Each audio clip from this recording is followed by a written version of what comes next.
Fala pessoal, sejam bem-vindos a mais um vídeo aqui do canal.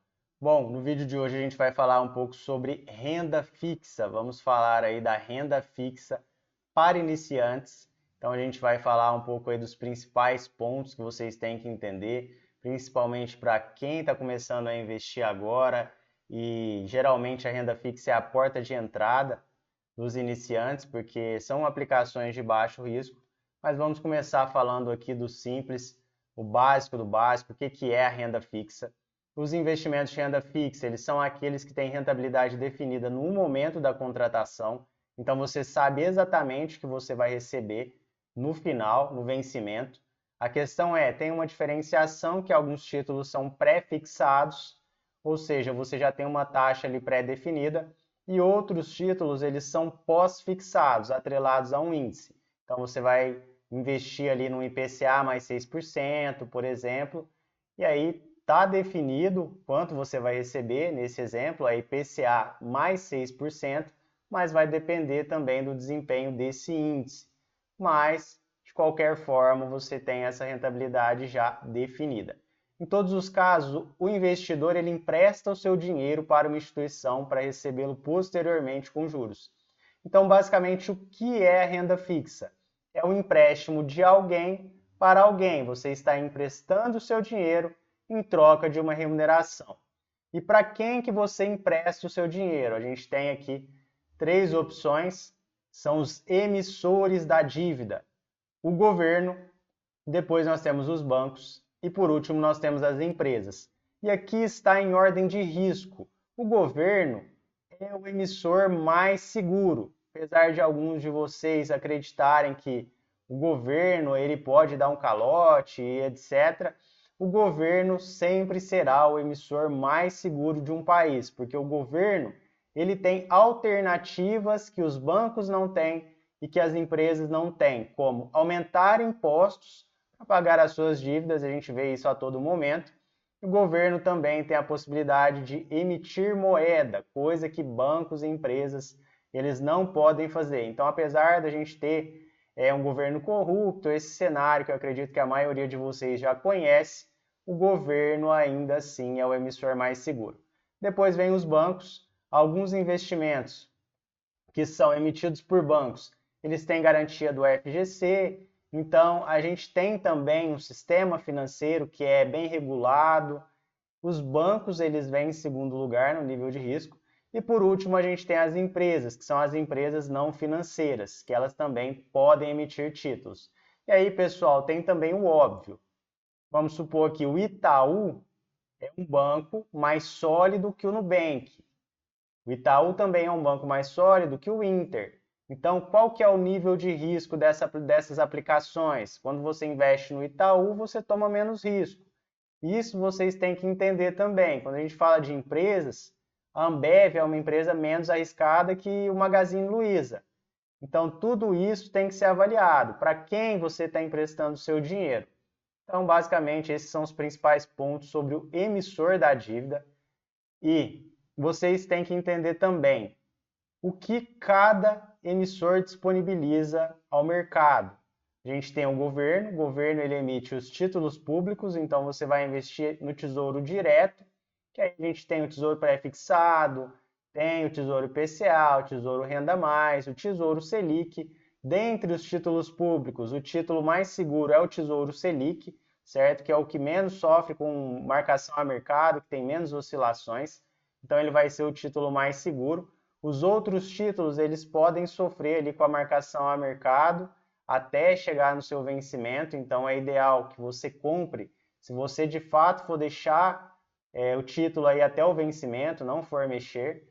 Agora, o Tesouro Selic já é uma opção mais interessante para quem busca risco menor e talvez queira fazer um resgate antecipado. Bom, a gente tem alguns títulos aqui emitidos por bancos, eu trouxe os principais, que são CDBs, LCA, LCI. Temos a poupança também, que não é um título, aí, inclusive não acredito ser interessante, mas, enfim, é disponibilizado por bancos. A gente tem a LC também. Todas essas opções aqui, todos esses investimentos, eles têm a garantia do FGC. Então você tem uma garantia a mais quando você investe em títulos bancários. Sempre que você estiver na corretora e esse título ele tiver a cobertura do FGC, vai ter essa informação lá. Lembrando que nem todo título emitido por bancos tem a garantia do FGC, então vocês têm que observar caso a caso, mas nesses exemplos aqui, todos eles têm a garantia, certo? E por último, a gente tem aqui os títulos emitidos por empresas, empresas não financeiras, que são as debêntures, os CRIs e os CRAs. Então, essas são as diferenças aqui por emissor. Cada emissor ele vai disponibilizar os seus investimentos e aí vocês têm que avaliar caso a caso. A gente tem também aqui os tipos de renda fixa. A gente tem os títulos pré-fixados, que é aquele que apresenta sua rentabilidade já no momento da compra. Então, no momento que você investe, você já sabe qual que vai ser o seu retorno, de fato. Vamos supor, 12% ao ano. Se o título ele rende 12% ao ano, no vencimento, ele vai te entregar, obviamente, esse retorno. E quando o título é pós-fixado é o título que é atrelado a um indicador financeiro, como, por exemplo, a Selic, o CDI ou o IPCA. Então, vamos imaginar o Tesouro Selic, é atrelado à Selic. A gente tem o IPCA aqui, tem o Tesouro IPCA, tem opções também de títulos emitidos por bancos atrelados ao IPCA, e a rentabilidade geralmente é o índice, é o indicador financeiro, né? O IPCA mais uma taxa. Vamos imaginar então o Tesouro IPCA rendendo o IPCA mais 6%. O seu retorno é o IPCA naquele período mais 6%. Então você sabe quanto você vai receber ao final, mas vai depender do indicador. E aí é interessante, por exemplo, para quem quer se proteger da inflação, você ter um título desse. Quando você tem um título atrelado a Selic ou CDI, geralmente você quer mais segurança, menos volatilidade. Então, são opções que vocês têm para investir. Bom, para vocês verem aqui a diferenciação dos títulos, trouxe aqui os principais pontos, que inclusive são os pontos de análise de renda fixa, que é o indexador da dívida, o emissor da dívida, que vocês viram, a gente tem a opção de bancos, empresas não financeiras e o governo. O vencimento ele vai de acordo, é claro, com os seus objetivos. Então, se você tem um objetivo de curto prazo, você não vai pegar um vencimento longo. E também tem algumas questões que são óbvias. Se você precisa de uma liquidez imediata, esse título geralmente ele vai render menos, certo? Porque se você tem a possibilidade de deixar o seu dinheiro preso por 1, 2 anos, aí, é claro, você vai ter um prêmio um pouco maior, uma remuneração maior. A remuneração da renda fixa é um equilíbrio entre o nível de risco do emissor. Então, quanto mais arriscado for o emissor, mais ele tem que pagar. Mais ele tem que pagar para ter o seu dinheiro. Então, se a gente fala do Itaú, por que o Itaú geralmente vai remunerar menos que o Banco Sofisa? Porque ele já é um banco conhecido, consolidado, as pessoas querem colocar o dinheiro lá.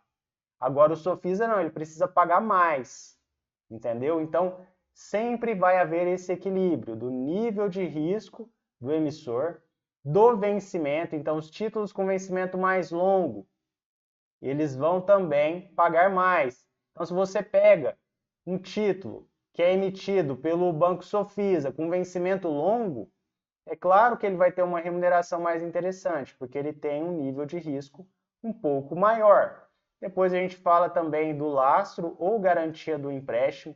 Então vocês têm que ficar atentos aqui com a questão do lastro, porque o governo ele traz alguns benefícios fiscais a depender do setor.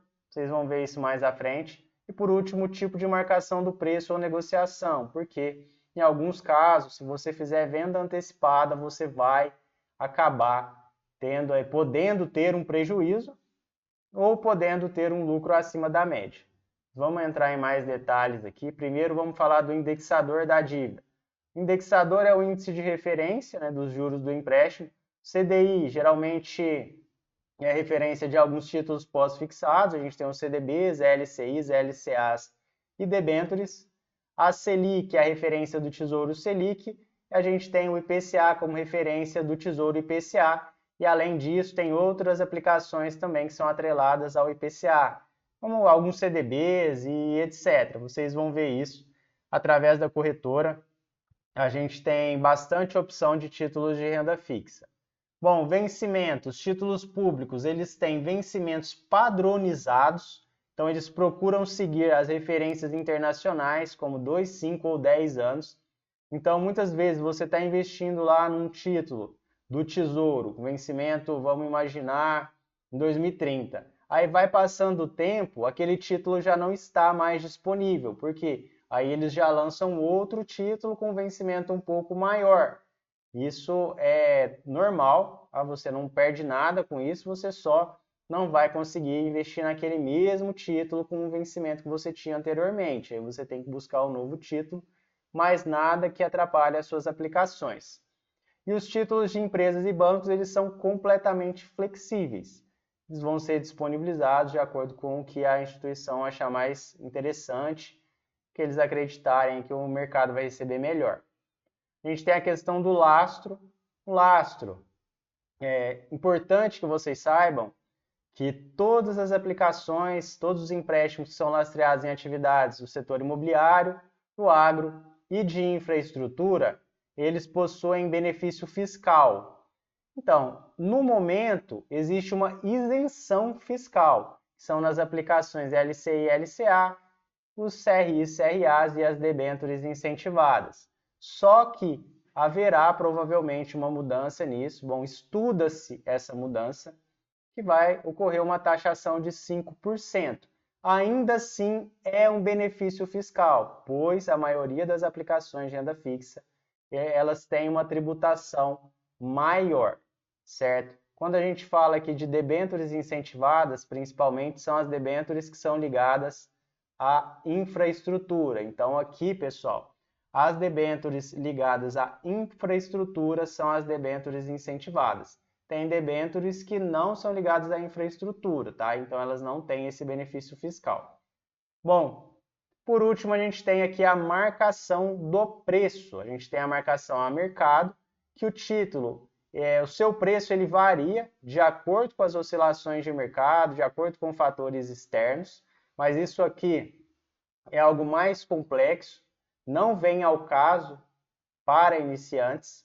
A gente tem também aqui a marcação na curva. A marcação na curva é quando o título ele sai aqui do início até o vencimento e tem aqui essa valorização que vocês podem ver em linha. Então, os únicos títulos que sofrem marcação na curva são os de bancos, que é os CDBs, LCA, LCI, enfim. Aí o que acontece? Nesse caso, desses títulos, por isso que até tem alguns CDBs que eles têm a remuneração diária, eles vão ter ali uma valorização linear.